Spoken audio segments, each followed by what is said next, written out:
नमस्कार मित्रों, मैं वंदना चौधरी आप सबका स्वागत करती हूँ। आज हम एनसीईआरटी की क्लास 10th के सूर्यकांत त्रिपाठी निराला जी की एक पोएम है उत्साह, उसके बारे में पढ़ेंगे। सूर्यकांत त्रिपाठी निराला जी छायावाद के एक बहुत महान कवि माने जाते हैं। वो उन्होंने प्रकृति के ऊपर कई सारी पोएम्स लिखी हैं, बहुत ही शानदार पोएम्स लिखी हैं। उनका जो जन्म था वो 1899 में कोई बताता है और कोई 1896 के लगभग बताता है। 21 फरवरी 1896 ईस्वी में उनका जन्म हुआ था और उनकी जो मृत्यु हुई थी वो 15 अक्टूबर 1961 ईस्वी में हुई थी। वो पश्चिम बंगाल में उनका जन्म हुआ था और उनकी कई सारी पोएम्स हैं, उनकी कई सारी रचनाएं हैं जो बहुत ज़्यादा प्रसिद्ध हैं। इसलिए आज हम उनकी एक बहुत ही शानदार पोएम है उत्साह, उसके बारे में हम थोड़ा पढ़ते हैं। तो चलिए शुरू करते हैं। पहले हम इसका संदर्भ देखते हैं। संदर्भ में है प्रस्तुत पद्यखंड पाठ्य पुस्तक क्षितिज के उत्साह नामक कविता से लिया गया है। इसके रचयिता सूर्यकांत त्रिपाठी निराला जी हैं। ये इसके संदर्भ में लिखा जाएगा और इसका जो प्रसंग है वो है कविता में कवि बादल के माध्यम से तत्कालीन परिस्थितियों में मनुष्य के अंदर बादल के सभी गुणों को समाहित कर एक नई ऊर्जा भरने का प्रयास कर रहे हैं। ये इस कविता का प्रसंग है और इसी प्रसंग को ध्यान में रखकर आप इस कविता का अर्थ देखिएगा। तो चलिए हम कविता पढ़ते हैं। उत्साह जो कविता है वो एक तरह का एक आह्वान गीत है। आह्वान गीत उस सामाजिक परिस्थितियों के साथ भी था जो उस टाइम पर ये कविता लिखी गई और उसको प्रकृति के साथ जोड़कर एक सामाजिक क्रांति को भी जगाने की कोशिश, बहुत सफल कोशिश की गई थी।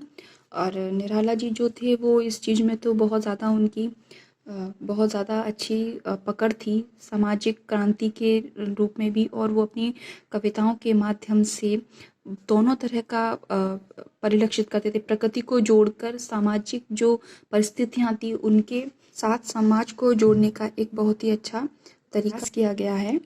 तो हम इस पोएम में वही देखेंगे। बादल गरजो घेर घेर घोर गगन धराधर ओ, ललित ललित काले घुंघराले बाल कल्पना के से पाले, विद्युत छवि उर्मे कवि नव जीवन वाले, वज्र छिपा नूतन कविता फिर भर दो बादल गरजो। कवि इस कविता के माध्यम से जो स्थिति है, एक बादल गरजने का मतलब ये है कि जब बारिश आने वाली होती है तो उससे पहले एक बादल को यहाँ पर एक मानवीकरण अलंकार के रूप में उसको आप दर्शाया गया है कि वो बादल को एक संदेश देना चाहते हैं, बादल से कहना चाहते हैं कि बादल गरजो, हे बादल तुम गरजो। कैसे गरजो? घेर घेर घोर गगन, घेर घेर मतलब घेर कर, घोर गगन पूरे आकाश को घेर कर, मतलब इतनी जोर से, मतलब कहते हैं ना कि बहुत ज़्यादा काले बादल हो जाते हैं जब बारिश होने वाली होती है, तो एक भयंकर जो मौसम होता है वहाँ पर उस चीज़ को परिलक्षित किया गया है। घेर घेर घोर गगन धाराधर ओ, कि हे धाराधर मतलब बादल, हे बादल तुम इस पूरे आकाश को घेर घेर कर, चारों तरफ से घेर घेर कर तुम क्या करो? गरजो और बरसो। मतलब ये नहीं कि सिर्फ गरजो, और ये जो एक आह्वान है वो वहाँ की उस तत्कालीन परिस्थिति की एक जनता जो थी, वो स्थितियाँ जो थी उस तरह की उस टाइम की, जो उन लोगों का भी आह्वान है। एक तरीके से वो बादल को कह रहे हैं लेकिन वहाँ के लोगों के अंदर भी इस क्रांति को भर रहे हैं कि जो जिस तरह से बादल गरजता है उसी तरह से लोगों को भी क्या करना है? अपने उत्साह को बढ़ाना है, अपनी हिम्मत को दिखाना है, अपना जो उनका जो अस्तित्व है उसको क्या करना है? उनको दिखाना है। यहाँ पर बादल को मानवीकरण अलंकार मानकर मानव के रूप में उसको परिलक्षित किया है कि हे मानवो, आप भी बादल की तरह क्या करो? घेर घेर घोर गगन के अपनी जो शक्ति है उसको दिखाओ। और बादल से कहा गया है कि तुम यहाँ पर क्या करो? पूरे गगन में छाकर अपनी उस गर्जना को दिखाओ। ठीक, ललित ललित काले घुंघराले, बाल कल्पना कैसे पाले। अब यहाँ पर देखो, इन दो लाइनों में उन्होंने बिल्कुल एक मासूमियत का वो भाव भरा कि ललित ललित काले घुंघराले, कि जो बादल काले काले होते हैं वो बहुत ही कैसे लगते हैं, सुंदर लगते हैं।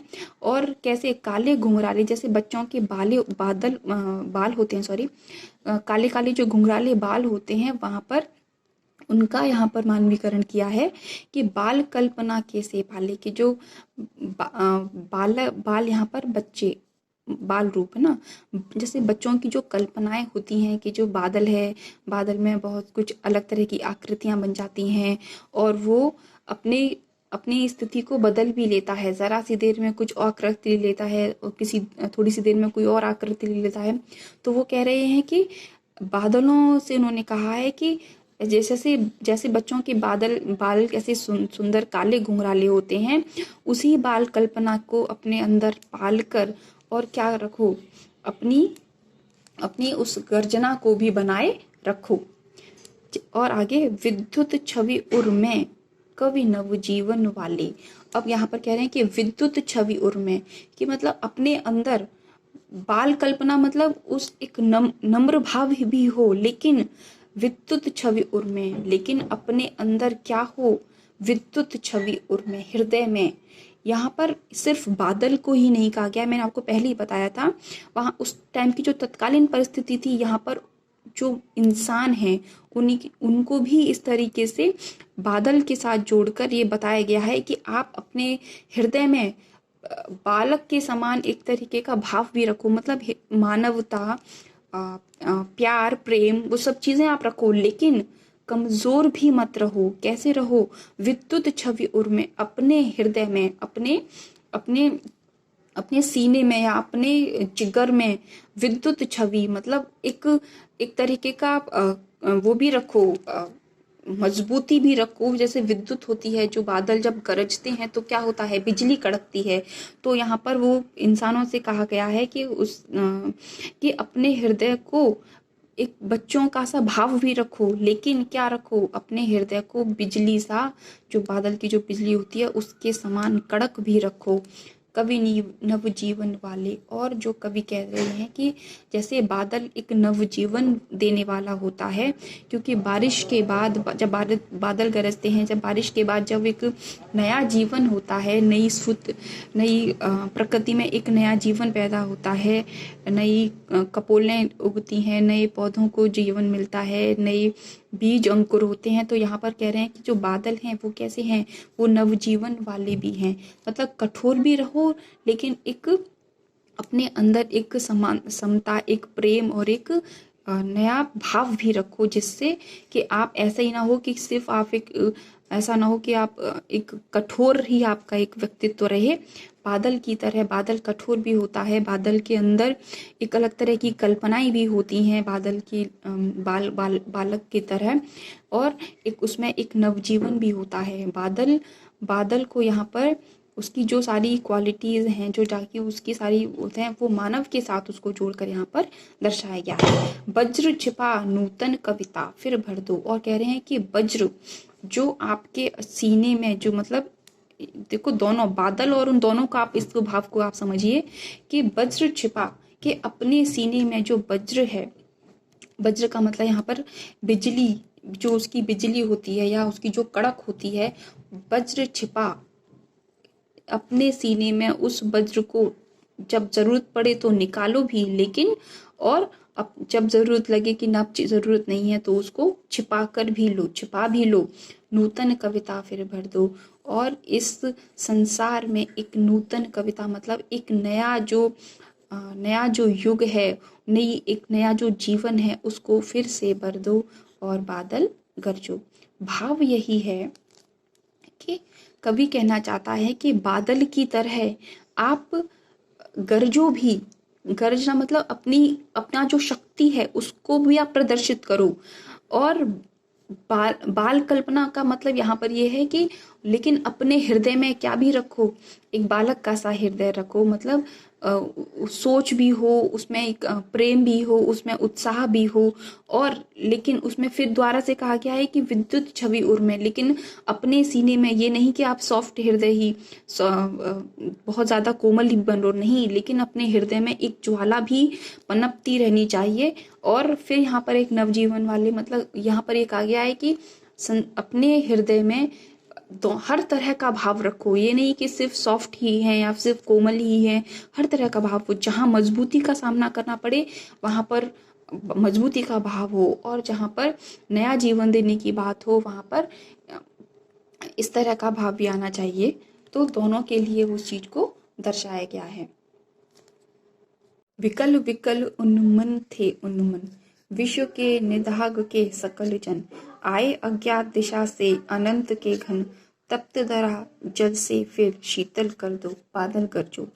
अब यहाँ पर जो स्थिति है कि बादल गरजने से पहले या बारिश होने से पहले जो पृथ्वी की या धरा की जो स्थिति होती है वो कैसी होती है कि विकल विकल उन्मन थे उन्मन, विकल माने व्याकुल, व्याकुल थे। बारिश के आने से पहले या बादलों के आने से पहले जो मन थे सबके वो कैसे थे, विकल माने व्याकुल थे।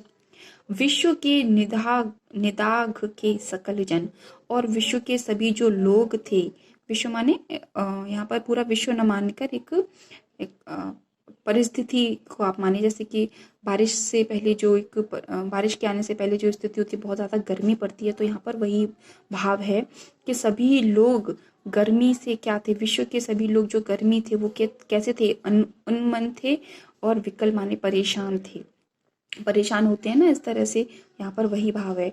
आए अज्ञात दिशा से अनंत के घन, और जब अनंत दिशा से, किसी अज्ञात दिशा से जब अनंत, अनंत घन माने बहुत सारे, अनगिनत अनगिनत संख्या में जो घन आते हैं, मतलब बादल आते हैं, तो एक तरीके का क्या हो जाता है, एक तरीके का उत्साह आ जाता है, एक तरह की खुशी आती है कि अब ये गर्मी शांत होगी और बारिश आएगी। तप्त धरा जल से फिर शीतल कर दो, और कह रहे हैं कि जो इस तपती हुई धरती को फिर अपने उस शीतल जल से फिर क्या कर, अपने तप्त धारा, तपती हुई धरती को, गर्मी से तपती हुई धरती को आप अपने शीतल जल की बारिश करके इस पूरी तपती हुई धरा को क्या कर दो, ठंडा कर दो। मतलब हे बादल, तुम इस पूरी धरा पर अपना शीतल जल बहाकर इस पूरी धरती को तृप्त कर दो, और इस पूरे इस संसार में एक नया नव जीवन भर दो। तो उम्मीद है आपको इस कविता का अच्छे से समझ में आ गया होगा। मैंने बादल के अर्थ के साथ साथ इसका जो परिस्थितियाँ थी उसके साथ मानव को किस तरह से जोड़कर निराला जी ने उस कविता को लिखा है, मैं वही भाव मैंने आपको दोनों तरह से भाव इसका बताया है। तो उम्मीद है आपको ये चीज़ समझ में आ गई होगी। अगर आपको मेरी वीडियो अच्छी लगे, मेरे समझाने का तरीका आपको अच्छा लगे, तो प्लीज़ मेरी वीडियो को लाइक कीजिए, कमेंट कीजिए और मेरे चैनल को सब्सक्राइब कीजिए। बहुत बहुत धन्यवाद। Thank you so much.